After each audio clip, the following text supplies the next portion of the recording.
suficiente, ¿no? Ven, ahora que abordaste un poco de eso, yo no sé, aquí como un poco una pregunta apéndice, yo no sé si podamos abordar de pronto ese tema de la censura que mencionabas alrededor de la obra de Molano, de pronto cómo le pegó la censura por el tema que trataba. Cuando se habla de censura en Colombia, todo se suele malentender y se suele agrandar y se suele como distorsionar la misma noción de la palabra censura o la misma idea de la palabra censura. Yo creo que la obra de Molano tuvo dificultades para ser premiada en este premio, pues Un beso de Dick, quiero decir, la novela que ganó el premio de la Cámara de Comercio en el 92, porque pues uno de los tres jurados, que era Fernando Soto Aparicio, se oponía a que la novela se premiara. Yo realmente desconozco que esa oposición tuviera que ver con que fuera una novela con temática homoafectiva, homoerótica. Y pues ni Héctor Abad Faciolince ni Carlos José Restrepo me confirmaron o tampoco se acuerdan muy bien. Creo que a él no le gustaba la novela, quizá porque había un mecanismo de censura inconsciente a esa novela por aquello de lo que hablaba. Y pues bueno, finalmente sí se logra premiar junto con otra novela que hoy poco se recuerda, que es Polvo eres de Sigifredo Betancourt. Después sí empiezan los rumores y las leyendas de que fue una novela que se prohibió, que los empresarios de Medellín la recogieron y que yo creo que sí pudo haber, o sea, como que llegaron un par de cartas a la Cámara de Comercio de Medellín como con quejas hacia la novela, pero eso no significó que la novela se hubiera recogido, así como en un gesto de censura.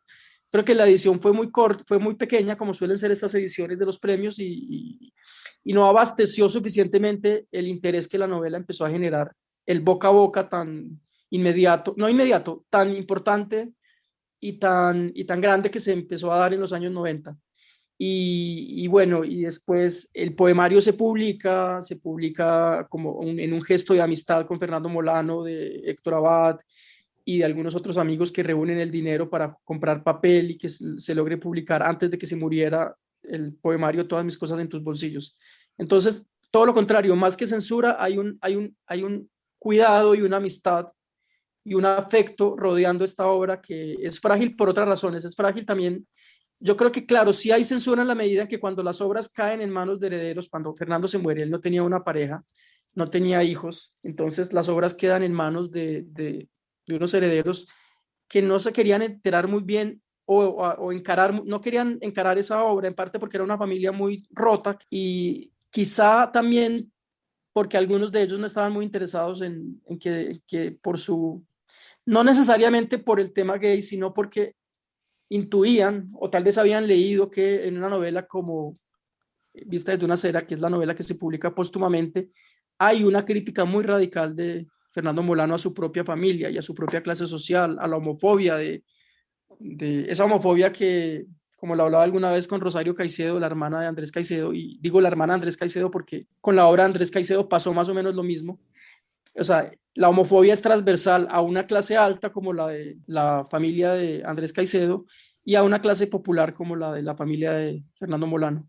Y esas herencias en manos de hermanos suelen ser complicadas. Y Rosario lo decía alguna vez, Rosario Caicedo, cuando nace un escritor en una familia es una desgracia para la familia. Entonces, pienso que la dificultad de la publicación de Vista desde una acera tiene que ver con la dificultad también de reunir esos derechos, de clarear, como dicen hoy en día, los derechos. O sea, que son más problemas que no es que estén desvinculados a unos ciertos tipos de censura, pero no es una censura como queremos a veces en un gesto autocomplaciente los gays o las personas con sexualidades no normativas, imaginar que nos persiguen. Sí, sí, nos persiguen, pero sí somos incómodos, pero también es absolutamente ciego pensar o imaginar que no ha cambiado el país, ¿no? Que el país de los últimos 20 años o 30 años no ha sido no solamente tolerante, que la palabra es muy incómoda, sino abiertamente, que se ha abierto con mucha generosidad, creo yo, a la expresión de lo homoafectivo en la literatura, por lo menos. Incluso que lo ha buscado y que los editores han buscado y que incluso uno siente hoy en día que si hubiese más material se publicaría más material. O sea, siempre está la pregunta de dónde están las escritoras mujeres diversas o lesbianas dónde está la escritura trans, dónde están esas otras formas de expresión. Es decir, porque claramente hay una concentración, digamos, de la tradición en lo que han escrito los hombres sobre el deseo gay masculino, ¿no? Y pues, y entonces empieza a preguntar y se empieza a reconstruir la otra genealogía. ¿Dónde está la genealogía del amor entre mujeres o la genealogía de las personas, de cómo han vivido sus vidas las personas trans? Y yo estoy seguro que hoy en este momento del campo editorial colombiano está totalmente abierto a publicar esas obras. Creo Oh, que incluso, maravilloso. sí. Como aprovechando ese saber del que nos hablabas, como un poco al inicio de la entrevista, tu saber dentro del campo del cine, nuevamente, ¿cuál sería como esa filmografía no heteronormada de tus afectos, como esas películas que te han marcado y que nos recomendarías también? Mira, yo acabo de escribir un texto que le voy a hacer publicidad también al texto, que es un texto para una publicación que se llama Devenir Queer, que es un texto sobre patrimonio queer del Museo Q. Que es un museo sin museo, es un museo muy bonito porque repiensa la idea misma de museo. No es un museo físico, es un museo como de afectos y de iniciativas y de casi que diría virtual, pero no, también tiene muchas cosas concretas. Entonces, Devenir Queer es un libro donde yo publiqué un texto sobre mi relación con el cine y la relación mía del cine en torno a mi descubrimiento, mis vivencias sexuales y bueno, y entonces yo no solamente hablaba de películas que para mí fueron muy importantes en su momento, como para toda esa generación de los años 80 y 90 en Colombia, las películas de Pedro Almodóvar, que nos enseñaron un vocabulario para hablar sobre el deseo queer y torcido y procaz y vulgar, pero no solamente un vocabulario, sino un vocabulario en nuestra propia lengua, que no es poca cosa, en nuestro propio español, ¿no? Que eso es parte de lo maravilloso de haber contado con esas películas de Almodóvar y de habernos reconocido ahí. Y bueno, están esas películas de Almodóvar que fueron tremendamente liberadoras porque nos sacaron del closet. Pero tú también hablaba de muchos otros espacios cinematográficos como la propia idea de ir a cine, ¿no? Y de que incluso ir a cine se convirtió en eventos como el Ciclo Rosa o incluso antes, ir al cine a ver el ciclo de Derek Jarman que se presentó en Colombia a mediados de los años 90, este director británico que se murió de SIDA también en los años 90, y muy pronto el British Council hizo un ciclo retrospectivo y vimos todas esas películas y en ese ciclo de Jarman en el Colombo, que fue tal vez en el 95-96, fue la primera vez que vi a una comunidad en la que yo me reconocía, una comunidad LGBTI, no en espacios de rumba o no en una marcha. Bueno, o sea, estaban pasando todas las cosas al mismo tiempo. Las marchas de los años 90, que se empezaron a nombrar de otra manera, como marchas por la diversidad, por las ciudadanías plenas, también en relación ya con unas búsquedas mucho más concretas de aterrizar unos derechos jurídicos.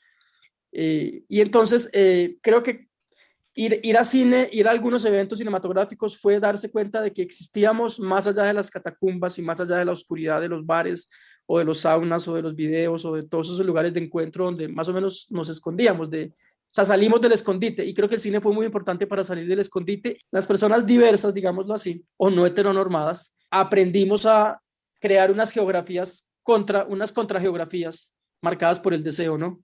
Unas contrageografías, unos ciertos cines donde nos encontrábamos, por ejemplo en Medellín, que fue donde yo crecí, el Cine Livia o el Cine Centro, la última función, la función nocturna del Cine Centro, a ver películas, ¿no? Pero pues también, no sé, Miguel Ángel Rojas diría otra cosa, pero no, por supuesto, y yo fui mucho en los años 90 en Medellín a muchos teatros porno y de dobles, también a otros tipos de reconocimiento y otros tipos de ceremonias y de rituales, ¿no? No a ver cine, sino también a encontrarme con otros, a encontrarme en la oscuridad protectora de las salas de cine con personas que buscábamos ese mismo amparo, ¿no? En Cinemetro, en Sinfonía. Estoy hablando de todo eso, no estoy hablando de que la cultura fue como el barniz no, estoy hablando del cine en un sentido muy amplio. Entonces, nada, pero fueron eventos culturalmente de alta cultura, digámoslo así, como el ciclo de Eric Jarman y después el ciclo Rosa, y fueron también los cines porno y fueron también esa un poco otra geografía del deseo, ¿no? Que a mí me encanta porque el deseo no normativo o no heteronormado, como tú lo llamas, está marcado geográficamente. Es decir, eso crea una memoria urbana contracultural. Y eso me parece fascinante. Aquí octubre protestó y tumbó algo. Mi gato. Entonces, en el libro de Fernando Molano a mí también me interesaba construir esa otra geografía. Almodóvar fue uno de los primeros referentes, pero también Derek Jarman. Ahí yo vi entonces una película maravillosa. Jarman hacía lo que yo hacía intuitivamente en los años 80 en Santuario, que era releer en clave de maricona toda la cultura occidental, ¿no? Eh, entonces, sí, tenía una película maravillosa que era la conversación angelical con los sonetos de Shakespeare, que son claramente homoeróticos. Leer la primera comunidad cristiana, la comunidad de los apóstoles, como una primera comunidad gay. Y bueno, también entender, también darle un cierto heroísmo y romanticismo a algo que nos estaba atravesando en esos años de 90, que era el miedo al SIDA y las muertes por sí, las pérdidas que generó esa primera pandemia contemporánea, del mundo contemporáneo, que fue la del VIH-Sida. Entonces yo mencionaría entre mi canon cinematográfico a dos cosas muy distintas, que son Almodóvar, porque me enseñó a nombrarme en mi propia lengua, con procacidad y con descaro, a nombrar mi deseo en mi propia lengua, en el español quiero decir, y Derek Jarman, que le dio como un alcance poético grandísimo al deseo homerótico también, y bueno, y las películas de una película como Un año con 13 lunas, que es una película maravillosa sobre pues una mujer que se cambia de sexo y es rechazada, o sea, como también yo entendí ahí las relaciones de poder implicadas en cualquier relación afectiva, ¿no? Como el cine fue para mí una educación sentimental en la medida en que me enseñó a poner en perspectiva el afecto y las relaciones de poder en torno al afecto, ¿no? Y también la poesía, y bueno, no solamente, el amor no solamente tiene relaciones de poder, tiene también cosas que van mucho más allá de... Sí, digamos, vamos entre la filmoteca, la biblioteca y por supuesto todos los afectos, pero hay algo que va y vuelve y es como la agudeza en la vista, que me parece muy importante, como la capacidad de encontrar esa épica, ese dolor y esa gloria, tanto en José y sus hermanos como en Mapleton. Siri Husband tiene un texto sobre ese encuentro entre Mapleton y Almodóvar que se llama La mirada de Almodóvar, que me parece que vale la pena por lo menos nombrarlo para quienes nos escuchan. Pero digamos que en medio de todo este arsenal de referentes, es inevitable no llegar a Selena y como La Flor, ¿no? Y esta antología que de alguna manera sale en otro contexto que justamente es después de los últimos 20, 30 años, después de políticas públicas más o menos acertadas, después de elecciones de alcaldes más o menos sensatos en diferentes ciudades del país y una sociedad también que ya no es tan vergonzante, ¿no? Como que ya no es el amor de lo oscuro ni el que no nombra, ni el no nombrado, sino como el expuesto, el deseo en la calle. Y entonces ahí llega como La Flor y llega tu incursión en la poesía. Y entonces la pregunta sería, ¿cómo ves el panorama actual de esa literatura que ya lo has nombrado por un lado, pero quisiéramos profundizar un poco sobre eso, sobre la actualidad de la literatura y el cine? Es que a mí me parece fascinante, Carlos, porque bueno, por una parte estoy sintiendo que se está inventando un universo queer a partir de una cantidad de obras que están colonizando espacios de silencio, colonizando a partir del nombrar y del exponer y del sacar a la luz espacios que no habían sido nombrados. Yo, pues, por ejemplo, ahora estoy leyendo, ya que estamos hablando de Colombia, pues entre los libros recientes que he leído está Sé huir de Luis Sebastián Sanabria, por ejemplo, naturalmente la antología de Como la Flor, Blasfemia, Travesías del Corazón Enardecido, no sé si lo conocen. No, ¿qué No, editorial es? Es una editorial, Yesid Calderón se llama. No, Yesid Calderón es que bueno, probablemente no sea colombiano. Sí, este libro, Blasfemia, Travesías del Corazón Enardecido, fue publicado en México. No sé si Yesid es colombiano o mexicano, pero bueno, lo que quiero decir es que hay un momento particularmente, hay una floración, y con eso creo que le doy también un poco el crédito a lo acertado que puede ser ese título de Como la Flor. No sé si apuntaba hacia allá el título, pero hay como un florecer de la expresión de lo diverso y de la expresión de lo queer y de la expresión de lo raro, y creo que también, entonces, eso produce un efecto que es hacia atrás en el tiempo, y es que también estamos muy interesados los académicos y los investigadores y las personas diversas en también en mirar qué en el pasado se nos quedó sin reconocer, ¿no? Entonces yo les decía fuera de micrófono que acaban de publicar un audiolibro de tal vez la que sea la primera novela homoerótica colombiana, o queer, que es la novela de los tres, una novela de José Restrepo Jaramillo, un escritor de Jericó